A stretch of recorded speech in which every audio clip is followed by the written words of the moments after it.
Arnie, really excited to have you on the show. I know it's been a few weeks in the making, and we couldn't make the last time scheduled, but really excited to have this conversation. I remember when we first spoke, we had a lot of the leadership philosophy in common. But before we go too far into that, do you mind just giving the audience an introduction to who you are, what you do, and guess what brought you onto the pod? Yeah, no, thank you so much, William, for the invitation. Delighted to be here. So, my name's Ani Sinha. It's Anindita is my long name. Ani is for short. Everyone calls me that. I currently am the vice president of commercial operations at Shinogi, which is a Japanese pharmaceutical company. And what brought me to the podcast is honestly, I had a conversation with you, William, and I loved it was so organic. We talked about how we view leadership, how we view mentoring people, how we view finding talent. And when you offered this as a opportunity, I'm like, well, I would love to talk to the same people who clearly you have an audience with, because I think we have a lot of things in common, and hopefully I'll learn something as well.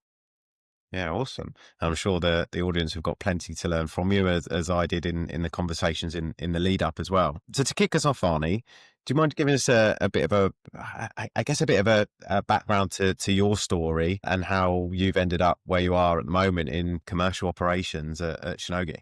Absolutely. So, if we start at the very beginning of the story of Ani, I actually was in academia initially. So I was in a doctoral program for microbial genetics and microbiology. I really thought I was going to be in academics, run a lab, do research, and that was going to be my life. As, fate would have it, I realized that my path was a little bit different, that I actually enjoyed working on a team and I enjoyed the concept of problem solving, but I didn't necessarily want to devote my life to basic science. And so I ended up doing what most scientists who don't end up being scientists do. I ended up going into consulting. So I was in management consulting for about 4.5 years at two extremely just extraordinary firms, and really learned my craft there. One thing I've often said about consultants is, consulting is a great way to get a crash course in the area that you're interested in potentially building a career for. For me, it was pharmaceuticals and life sciences. So that was one pivot. Then my next pivot was from consulting into pharma. So I was kind of tapped on the shoulder to come and build an analytics function at Celgene. And so I had the opportunity to do that. My first pharma job, kind of straight out of school, if you will, learned a ton, had a fantastic boss there who took a chance on me. And then from there, it really was just kind of jumping from different pharma company to pharma company with different transition plans in terms of moving from analytics to market access, moving from market access into a chief of staff role, moving from that into, again, a market access strategy role, and then ultimately into kind of brand analytics, and ultimately where I am today in commercial operations. So I've really been very lucky in some of the folks who have taken a chance on me, who believed in me. But also, I have to say, I think every experience I've had, and, again, happy to elaborate on that, but every experience I've had has really kind of set me up for the next experience. And I'm sure that's going to be a little bit of what we talk about today in terms of how do you chart your path and how do you make sure, if you know what your end goal is, or at least what your goal is in the next 5 years, how do you thoughtfully kind of plan that out and make sure you're getting the right skills and the right experience to be ready for that 5-year mark? How much would you? I'm looking down for you, and having that sort of North Star. I had the last person we had. We released a podcast on a lady, Joe Taylor, Mhm. and she was talking a lot about having a North Star and how having this sort of filter system, if you like, Mhm. for whatever the next step is. So not necessarily having a real clear cut, here's exactly what my next step is, but here's the criteria it needs to meet and align to. So for you, how much of it has been a clear plan and how much of it has been aligned? How have you made decisions around what orients your career? No, it's a great question. And, again, being perfectly honest, I would say if we take the last 15 years of my career, the first 8 to 9, I would say were a little bit more free flowing. So, someone would tap me on the shoulder and say, hey, I think you'd be good for this job. I think you'd be interesting in this role. I would learn a little bit about it, go, yeah, that sounds interesting. Okay, cool. Let me jump to that. So the first few years of my career, I was very focused on getting as much experience in different ways in the most condensed period of time possible. So that's something you'll often see in a lot of the roles I've had. I like intense kind of really kind of time crunched roles where you have to do a lot in a short period of time. It's like, sign me up. That was absolutely what I wanted to do. I would say when I started to have the privilege of being in slightly more senior roles, like when I was in a brand analytics role at Optinos, so again, a small pharma company that was recently acquired by Paratech. But when I was there and I was in a more senior role, kind of in a leadership role, running the entire analytics function for the company, I think at that point I realized, okay, I need to start probably thinking about what my next 2, 3 steps are. And so at that point, I really started to shift my thinking, appreciate what I had learned as a chief of staff at Pfizer, and then think, okay, now how do I take that corporate knowledge as well as the knowledge I have in this leadership role and move that forward? Where do I want to end up in the next, decade? And so that's been a lot more deliberate and thoughtful in terms of identifying what skills I want, identifying what positions I want, identifying what experience I want, and then really using that to kind of move forward. So been a maturation period, we'll say. And what is it for you that's, I guess, lights you up about working in this space, and what keeps you passionate? If you, they're all the skills that you bolt on, but what's at the core of the motivation to do what you do? So for me, it's two things. I think the first is innovation. And I know that sounds a little cliche, but I think in most of the roles I've had, but especially I would say in the last 3 roles that I've had, including the one I'm in now, I'm being given opportunities to innovate and bring new things into the company in a way that it genuinely excites me. For me, it's never about the status quo. It's always about how do you push the envelope? How do you find that new way of doing things, whether it's change management, whether it's a new piece of technology, whether it's a new way of thinking. I mean, it's equal opportunity innovation, if you will. But I would say the second thing is building things. So for me, and that's been a common theme throughout my career, building things is what really gets me excited. So when I think about my very first job at Celgene, they asked me to come in and build an analytics function from the ground up focused on market access. Now, back then, that really wasn't a thing. That was something, market access was an afterthought. It was something that often was kind of the redheaded stepchild of, other brand analytics groups. But my boss had a vision and realized we needed to have a dedicated analytics team for market access, given how challenging the healthcare environment was becoming. And I had the privilege of leading that and kind of charting out new ground and really building it from the ground up. To me, that was so exciting. And that's a big part of why I love what I do today, where yes, I've been brought in to a team that's already existing, but we're also moving from one kind of therapeutic area into a totally different one. We need to grow and kind of evolve with that. And I have the privilege of being part of that team that is really kind of getting us ready for that next step. And that's bringing on new skill sets, bringing on new capabilities, bringing on new ideas, new thinking, new people. That's definitely, you can probably tell I'm very passionate about that. You can tell, even the way you talk about it, it's not just reeling off what's happened and what's to come. It's like you can sense the emotion in your voice as you talk through it. And I think since we started this series of podcasts, is you often think that people that are going to, or before having these conversations, you often think people that climb to the top or make their way through an organization is because they follow the way it should be done, etc. But actually you realize there's so many people that are genuinely excited about the work they're doing within this industry. And that is central to people that are making the way and leading the way because they genuinely care and they're genuinely excited about the change that they can bring in and create. For you, I know the last time we spoke was just before appraisal season. Now we're just after appraisal season. For you, what have you been learning through this period about yourself and the team as you go through it? So, every appraisal season, I think that's a really good way of framing it up. You do learn a lot about yourself, but you also learn a lot about the people that you have the privilege of working with. So I would say, I think what I've learned about myself is I really take the appraisal process very seriously. So for me, I do want to be clear, like part of the reason I think I always take it seriously is I've been the recipient of such disappointing reviews where, clearly my manager or my leader didn't take the trouble or time to really get to know me or understand what I'm doing. And, you kind of get the feedback, oh, keep doing what you're doing. Like, you're doing great. Keep doing what you're doing. And that's not really helpful. It's like, okay, great. I know I'm doing well, but what can I do to get better? And I think that was the question that now has been top of mind for me whenever I provide a appraisal, whenever I provide a review. I'm like, look, I have a huge responsibility. I am being allowed and given the permission to provide you feedback. I want to make darn sure that that feedback is meaningful, is actionable, and is useful. That's been my guiding principle. And that's come out like full force, especially in this current role that I'm in. So that's something I'm definitely learning about myself. I'm like, I take that extremely seriously. In terms of what I've learned about the team, I think what I've also appreciated is people want that. People crave that type of constructive, kind of holistic review. Like I know initially I kind of walked into it maybe a little bit fearful, like, oh, here are like all these high performers, but yet I'm going to give them a few areas that I think they could use to grow, not to do better, but to continue to grow. And I think that's how I've positioned it. The feedback I've gotten so far has been remarkable. They're like, Ani, this is the first time I've had a real review.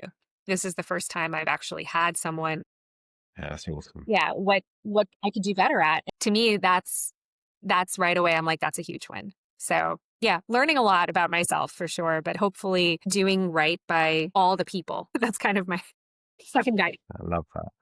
Yeah, it's such a privileged position to be in, right? But having that opportunity to give people advice about how they further their career. I know one of the areas you're big on is people's value proposition, for Yeah, example. I don't think anyone ever thinks about that until that idea is entered into their world. And so one of my guys recently got promoted, which is awesome. great. And like you feel like a proud dad, a proud Yes, parent looking on and seeing people grow. And, maybe people go past you, or maybe people end up having more success than you or whatever. But it's such a great place to sit, to be like, yeah, I was in some way responsible for that. exactly. And I don't want to say responsible for it, because Part of it, people still have to go under their own for steam, sure. and they still have to drive themselves and bring their own energy. But you have that opportunity to steer them along the way, or maybe tell them what the shortcut is to get there that little bit faster.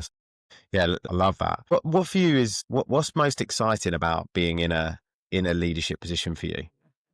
Honestly, a big part of it is understanding just, again, the huge responsibility I have to move the team and to help the team continue to move forward. I mean, again, I've walked into teams where the teams have been struggling, and I've walked into teams where the teams are already quite cohesive and working well together.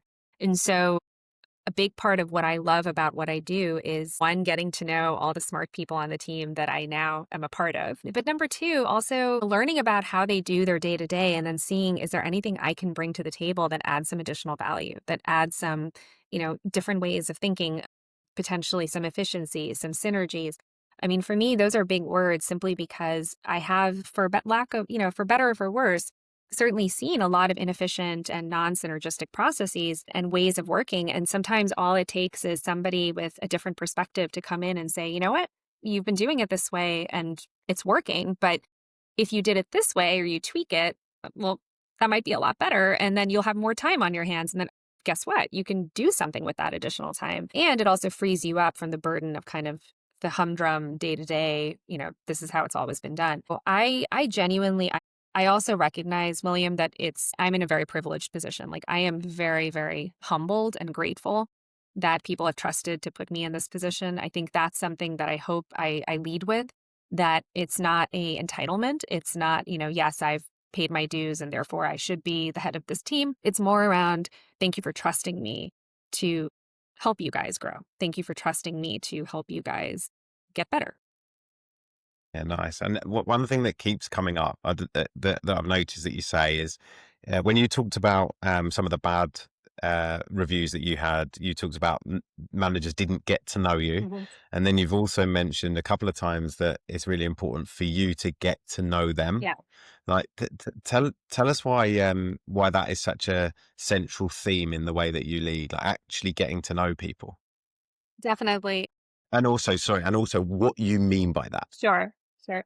So anyone who knows me, so if anyone's done the DISC profile or insights discovery, know that I'm, very high yellow energy, which means I'm an extrovert. I basically like to align people. I like to talk to people. I like to engage with people. So I'm by nature a very socially energetic person, which without coffee in the morning, I am unfailingly cheerful, which I know probably scares it scares a lot of people. Like, how are you so energetic first thing in the morning? But that being said, for me, I have not known how to lead without like empathy and also I feel like the most efficient, or not efficient, the most effective way of leading is if your team wants to do what you're asking them to do, and they are bought into your vision and that they're bought into you. I think building a team, an effective team, is built on two things: trust and transparency. Those are the two things. Like, without those two things, you cannot build an effective team, and your team will not follow you and will not trust you in the way that you need them to, especially if you're asking them to do some difficult things and you're asking them to move through some hard times. So part of how I genuinely like to do that is I do want to get to know my team members. And what I mean by that is I want to get to know them on a professional level. I want to understand really what they're working on, what they're excited about, who they like at the company, what they like about the company, what they like about their role, what they hope to be when they grow up, sort of thing. So that's probably the first part. But obviously, peripherally, as it's appropriate, I do want to get to know them personally. Like, I think there's genuine value in sharing a little bit about my own life, and then hopefully, if they're comfortable, they'll share a little bit about their life. And so it ties you closer together, because now there's a little bit more of that personal investment. And it's not a calculated move. It's something that I genuinely like to do. I try to be as transparent and open with my team as I can be, simply because I think that, one, I have nothing to hide, but two, I hope it makes them feel more comfortable, where they're like, okay, Ani's not this automaton that's sitting off to the side, working 12 hours a day. Like, she's actually a person, and we can relate to her in some way, shape, or form. And that's how I really try to lead. I want them to want to be here, and I want them to be happy that I'm here, I guess, for lack of a better term. There's an image in my head that I often think, I've talked before about the difference of speaking to hearts and minds, and you can't speak to minds without speaking to the heart Right. first. If that Yeah. that makes sense. So That, you need the emotion, people to open up emotionally. It's like the doorways through the heart, even if it has to get to the head. yeah. And if you don't speak to that piece first, it's really hard then to help people and to develop people, because they don't know that you care. They think that you're just telling them because it's logical, rather than because you've actually got that emotional connection to help them, and for them to want to be helped by you Yeah. as well. I think is a really important piece that often managers and leaders can forget. And I want to come back to, I'll just add, Williams, I'll please. just add that I think also people are very smart. So if a manager or leader is trying to do that in an inauthentic way, they can pick it up right away. There's very, so I don't need to justify, that I really enjoy doing that. It's like, look, if you guys think I'm authentic and I'm real, and this is, I really want to get to know you, and I really want to understand what motivates you and what, makes you excited, well, then you'll respond accordingly. Authenticity is so important if you choose to lead in that way, and you choose to want to get to know your people and really understand what motivates them in the deepest way possible. You have to show up as your authentic self. That's the only way anyone's going to really believe you, trust you, and respect you. Yeah, nice. Thanks for that added point, because I do think that's important. You can tell when people are faking it, and people can tell when you're faking Yes. it, for sure. And I want to come back to this point that we talked about earlier, because I think that I haven't heard anybody talk about it in the way that you've talked about it before, around helping people on their unique selling proposition, or Yes. as contributors within the company, within the team. Do you mind talking us through your take on that, and how you guide people through identifying it, articulating, and why you do it that way as well? No, definitely. So that's something that I know the last time we talked, I had brought up as it's part of my kind of review process. So one thing that I always like to identify kind of proactively after a period of time is, all right, what makes this individual unique in what they do? And what's kind of the one strength or two strengths that they have that really sets them apart from everybody else? And then I want to be able to articulate that very clearly to them, because one, it's always interesting to see if they knew that themselves, which, interestingly enough, I would say 70 to 80% of the time, they're like, yes, of course, but they didn't think to articulate it themselves that way. But number two, I want them to realize, like, that's a firm, like a strong foundation that you can then now build off of. You can jump from and jump higher and further from. And so part of the reason I started to do that is because I realized, when I think about the review cycle and I think about, providing feedback. And I also think about development. What often happens is people are very focused on the task and they focus on, well, you did those projects really well and, you move the business forward and they focus on kind of the tangible. And that's important, no doubt. Like, look, we're all doing what we're doing because we need to move the business forward. So that's absolutely fine.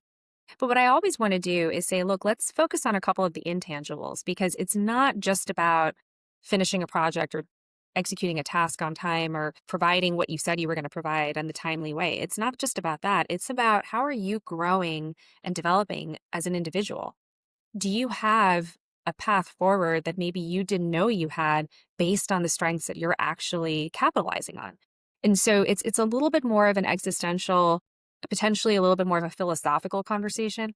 But I do think there's value in it because, again, as I said, when I think back to reviews I've had where it's very like, well, honey, you're doing great, keep doing what you're doing. I'm like, okay, so then what else? Like, there's nothing else for me to grow. I'm just going to stay here. I think it sends the wrong message. It allows you to think, okay, you've completed what you need to move on. I always want to provide that unique selling proposition as a way to tell people, okay, think about what makes you different and use that to your advantage. That's your competitive advantage, if you will. I love it. I love the idea on it, and it's something I've worked with a couple of coaches on in the past. I think probably one of the most awkward exercises I ever had to do was go and speak to people close to me and ask them what they thought I was great at. And I don't know why it's such an awkward thing. Maybe it's a British thing, but getting other people to say really nice things about you is a strange place to be. But also, when you get that feedback from people that are close to you, you know that and that you're not used to having those Yeah, things said to you correct. from, it helps you realize that the things you genuinely are good at Yeah. and that you can double down on and that you can build your future career around. Like for me, I think personally, if I look at that myself, like connecting with people, having conversations, that's the part that I have been told I'm good at. It was always you've got the gift of the gab. Yes. Things thrown at me by other friends, but it's like, what if you take that and you own it and you run with it Yes. and you make that your thing and you really Exactly. embrace it? And there's so much you can do off the back of that. So, throwing it back to you, what would you say your USP is? Oh boy. For me, I think it's one that has gotten me in trouble, but I will say, I think for me, I can see what people are capable of before they're able to. So to me, that's been, again, used wisely. It can be extremely powerful. If you share that information with people before they're ready to hear it, it can be quite detrimental. So it's something, it's a so-called superpower that I'll say I have that I need to guard very carefully. Okay, all right, nice. Where's it? I won't ask too much about where it's got you in trouble, Arnie. It's probably not for the pod. But Let's just when say, you think let's just about say I learned that it could be a powerful tool that could be used for ill. So think about all the Marvel comics that you've ever read. Okay. Yeah. So you've when you're looking at this and you're looking at the strengths of a team, like how do you use that when you're trying to build and manage a team as well? Yeah. So for me, I think so for me, when I try to build a team or try to add to the team that, again, I already have the privilege of working with, I think one thing as a leader you have to be very honest with yourself about is who do you want around the table? Do you want a bunch of really strong-minded kind of folks who will not be afraid to dissent and debate? Or do you want a bunch of people who are going to just acquiesce to everything?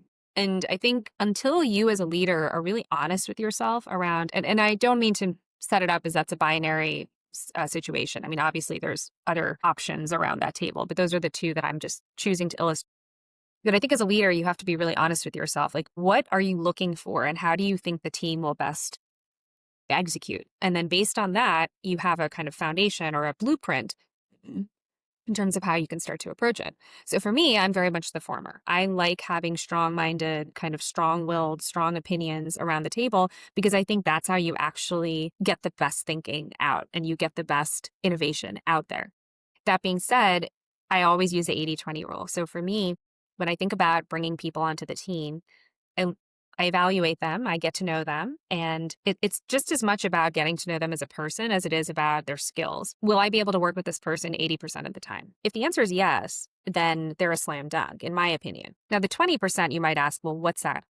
for me, if I can identify clearly that there are maybe a few areas that they need a little coaching or a little extra help or a little development, to me, if I can identify that up front, then that's 100% the right decision to make. Because what I've often unfortunately run into is people will focus on like the one thing that they didn't like about a candidate and go, no, I'm a little worried. I don't think I want to bring that person on. And I'm thinking, often that person is probably being held back because no one has chosen to invest in them. No one has chosen to say, hey, here's that one thing that if you address, you might not even be aware that it's something that's holding you back. But if somebody has the courage to say, you know what, this is something that's holding you back, let's work on that together, you might actually unlock one of the most valuable members of your team ever.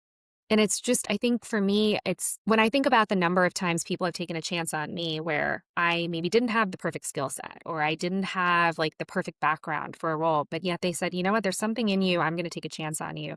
I'm going to choose to invest in you. I want to make sure I'm paying that forward. So that's kind of my philosophy and how I look at team building. It's really interesting because one of the most commonly requested training programs. So if I think back to Mhm. life before recruitment, and we were selling leadership development programs, for example, and one of the most commonly requested was how to have difficult conversations, and because people shy away from those I do. difficult conversations. But I think the framing there is really interesting on how you approach that. So for you, when you're having these, and I'd say quote unquote difficult conversations, like giving someone some honest feedback about where maybe they're not performing, like how do you wrap that up? How do you frame it that makes it all right? It might still be an awkward conversation to have at times, but like how do you frame it? How do you approach it so that it is a value add to that person's development, their career? So I think the most important thing, William, is again, look, I would be lying if I said that I've never been the recipient of a difficult conversation. So I think I, again, draw on a lot of my own experience to help me emulate the leader that I want to be and the manager that I want to be. And for me, it's all about empathy. I approach when we're at the point where I have to have a conversation with someone. Number one, I should have been if I haven't done this and I haven't done my job, I should have been giving them plenty of indicators that this conversation was coming. So I think it's always a huge mistake when a conversation occurs and the person is completely blindsided. Then something has broken in that system, in my opinion. So that's number one. Number two, when I do have to have that conversation, I want to make it as constructive and as productive as possible. And how I do that is I frame it up by saying, look, I've been noticing XYZ is occurring. I don't know if you're aware of it. How do you think things are going? I usually always try to give them a little bit of a window. Like, how do you think things are going? How do you think things have been going the last few months? Because I want to give them the benefit of maybe they have been feeling that things are a little off as well. Give them the benefit of being able to self-identify that before I start giving them a ton of feedback. Sometimes it works, sometimes it doesn't. I love that approach, by the way, like giving people the opportunity to reflect for themselves. So they're not blindsided by you giving them that feedback. And instead, when people identify something for themselves, for example, if I know there are jobs need doing at home and I'm told to do them versus if I decide to do them for myself, it's a very different conversation. And it's the same with feedback, right? If you realize it about yourself, it's much easier for you to then Yes. drop the ego and develop it, but you need to give people that opportunity. Sorry, I cut you off, but I thought that's an interesting take. No, I'm so glad you did. And I think again, that to me is part of it. It's approaching it with empathy. I'm not trying to make this a gotcha conversation. I mean, these are difficult enough conversations to have. It's never easy to tell somebody, look, they're not performing to where you're expecting them to. So you want to give them as much support and as much opportunity to feel respected in that first conversation. I think a lot of this, I'm focusing on that first conversation. The other thing I try to do is, again, give really specific examples, help them understand like why my expectations or the team's expectations are not being met, but then also always follow it up by saying, look, here are some things that you're doing well. I feel like you have opportunity to grow. You have opportunity to address these. How can I help you? I always close it not because it's a closing mechanism, but it's a genuine mechanism. I want them to know, look, we've just given you some tough things to think about. I'm here to support you. I'm here to help you succeed. I want you to succeed. The reason I'm taking the time and trouble to give you this feedback is because it's coming from a good place and I want you to actually do better. So, how can we work together to make sure that you get to where we need you to get to? Now, that's the first conversation. I think what most people focus on is, well, then if they're on a performance plan or things start to go badly, how do we address it then? Well, obviously that's a different situation. As you said a little bit earlier, people need to obviously take ownership and they need to want to be where they want to be. I think one way I've been able to hopefully be upfront and clear is I've always been very transparent with my expectations.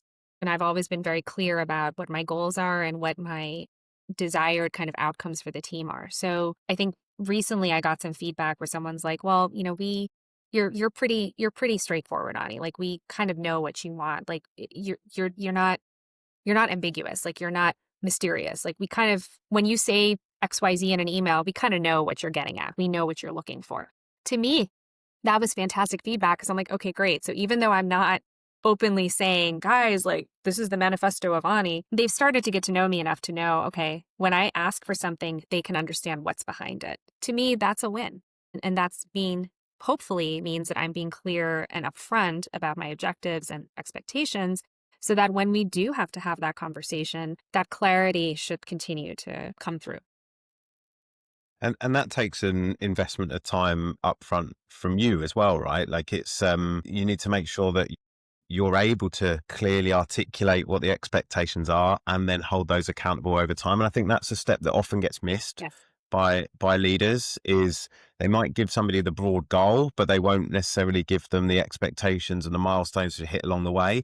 And then they will save all of the feedback until right at the end of that process, rather than Correct. communicating the progression the how people are performing against that over time. So and then put all of the emphasis on the individual rather than taking the responsibility. And if we come back to your point on how can I help, Yes. often it's here's what I expect of you, go do it. Yeah. That's on you, rather than what environment do I need to create for you in order to help you to get where you want to get to. Yes. No, absolutely. And, when I think about some of the, I'll say, quote unquote, training environments I've been in. So, management consulting was particularly unforgiving in a lot of ways. And so, there, if you screwed up or if you made a mistake, there was very little cushion. There was very little opportunity for you to improve. And one thing I will always remember is I had a manager, two managers actually, where they could see that I was struggling. They could see that I was under an immediate manager who was very destructive, very critical, really not helping me grow, not helping me with the support that I needed at the time. And they stepped in and they provided the environment that I just described. They said, how can we help? We can see you're struggling. We can see how can we know you've got it in you. We know you've got potential. How can we help? That has always stayed with me. That was so early on in my career, but that experience has always stayed with me. And I remember thinking, God, I feel safe. I don't feel like I'm a bad person. I feel like I'm just in a bad situation. Those are two very different things. And I think that's how we as leaders and managers have to remember to frame things up, that you are not a bad person if you are not performing well. You are just in a bad situation. How can we help change that situation? And again, if the person themselves doesn't want to change, that's a different situation. That's a different thing altogether. But we're not talking about that. We're talking about the very first conversation. And also, if you look at that manager that was in that position at that time and the power they had over the rest of your career, 100. for example, like I think that's a really important thing for leaders to remember is we talked about you being you're in a privileged position. You have got a chance to influence the rest of somebody else's career. It's not just this moment in time, it's whatever comes after. And so you leave them with a bad experience now and they might carry that. And they might assume every manager is going to behave that way. But if you come in and you give that supportive environment, you've set a new standard for what they should expect for themselves, and you give them the opportunity to grow and develop for whatever's next. It's really, really important thing to keep in mind. No, definitely. And I think you said it beautifully. This is a very privileged position that we're in. And so we have to take that responsibility very seriously. And how do you think we go about teaching the next generation of leaders these kinds of skills? So if somebody's going from you're leading, you're managing them, and now they're going to step in as a leader of leaders, Yeah. for example, or a leader of others. Like, how do you teach them these quote unquote softer skills, this sort of stuff that feels a little bit more intuitive. Mhm. How do we get those skills into the next batch of leaders? So that's actually not an easy question at all, simply because so much of, I think, leadership is so personal and so driven by, candidly, people's personalities. I think people approach it differently because people are just different. But I think at probably the most basic level, the two things I would say is, number one, lead by example. So I think that's honestly one of the best ways to teach new leaders. It's lead by example. Most people will emulate experiences that they've had or behaviors that they've seen if it resonates with them. They're not going to try to do the exact opposite. In fact, many times I've heard people say, myself included, I've learned how to lead because I've had terrible leaders. So again, people emulate what resonates with them. So I think leading by example is one way. I think the second thing, though, is when you think about the new kind of the next generation of people who are kind of coming into the workforce and coming into the workplace. I mean, they're really focused, like the next generation of folks, they're very focused on balance. They're very focused on emotional health and mental health and focused on kind of purpose. And I think those driving criteria will actually help them be better at leadership than, let's say, my generation or the generation before mine, simply because I think we were focused on, okay, get work done, work hard, you get your reward, go home, hopefully you have a home, that sort of thing. But I think when I look at some of the newer folks coming into the business, they're excited about what they do, but it's because they feel like they have purpose. And to me, that brings a level of empathy and friendship and almost joy into what they do that's probably going to translate more easily into being a good leader than someone like me who really was brought up in probably a very regimented academic environment. It took me, I would say it took me a while to really appreciate, the value of bringing those soft skills into the business. Arnie, I've got to ask, have you ever worked with coaches yourself, or has it just been through the managers and leaders you've had along the way? So I've been very lucky. I've had different coaches along my career path. And again, I do want to, I share that openly because I think it's a good thing. It's not a sign of like remedial need or anything to that effect. I remember the first coach I had was actually a sales trainer at Celgene. She was somebody that my boss recognized, like, Ani just needs a little extra help to get to that next level. And so she set me up with this lady, and she was incredible, so empathetic, so wonderful, and helped me unlock things about myself that I didn't realize were holding me back. And as a result, I was, the fruits of the labor were clear. I was promoted in less than a year. And to me, it's like coaches often help you unlock the best parts of yourself, because sometimes we're not all seeing, we're not omnipotent. We can't figure out everything that's good in ourselves, but we have a lot of good as people. We have a lot of good in ourselves. It's just a question of, can you unlock it, find it, and then share it with others? So yes, I've been very, very privileged to have the help of several just fantastic people who are so selfless and so genuine in terms of wanting people to be the better versions of themselves. And I think I've learned from them, and hopefully I bring that through kind of my day-to-day. Yeah, the reason I asked that question, because I think it's such an important thing for leaders because of all the things that we talked about. The word doesn't come up too much. I know we were speaking about this before around like curiosity, for example, and the importance of leading with curiosity. You've talked about leading with empathy.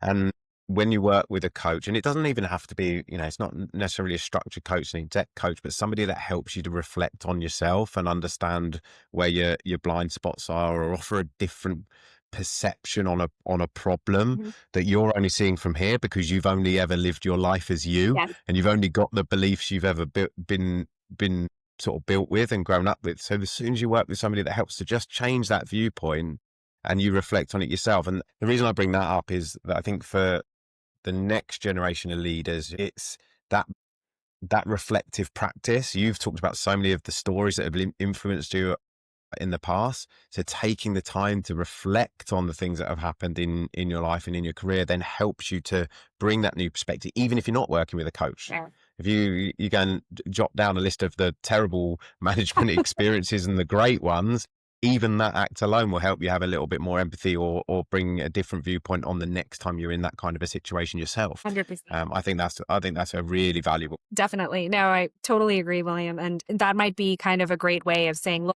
If you, unfortunately, for whatever reason, don't have the ability to either have access to a coach or under know who a coach is, that's probably like I don't know, the bronze version of it. So having a coach, Yeah. diamond version, The easily accessible way of developing those skills. Yeah. yes, that's probably a better way of doing it.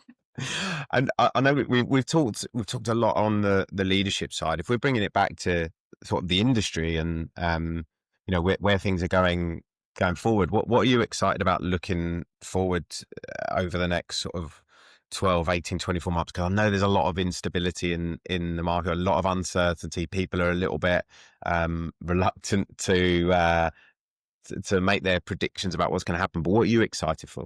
So I think for me, anyone who's working in healthcare today is in the US in particular is probably appreciative of the fact that our environment is changing pretty rapidly. So with the new administration and with new policy changes, there's definitely a lot of, I'll say, uncertainty as well as a little bit of unease in terms of how things are going to move forward. That being said, what I'm excited about is the industry is still moving forward. The industry is still a powerhouse of, again, putting patients first, helping patients, helping constituents, making sure we are addressing the greatest unmet needs in the human race in terms of how do we help people get better? How do we help people improve their lives?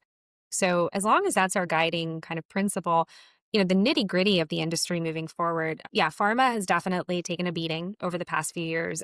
Definitely smaller biotechs in particular. I do feel for them because I came from a couple of those and its funding's drying up. Innovation, unfortunately, is not maybe being evaluated in the way that we want it to be. And so there's a lot of challenge and uncertainty there. But I think what bottom line excites me the most is the people in the industry. I have met some of the smartest and most grittiest people that I've ever had the pleasure of meeting and probably will ever have the pleasure of meeting who are in the industry, people who they get knocked down a bunch of times, go to a bunch of different small companies. Each of those companies fails. They knock down, they get back up and they go to the next one.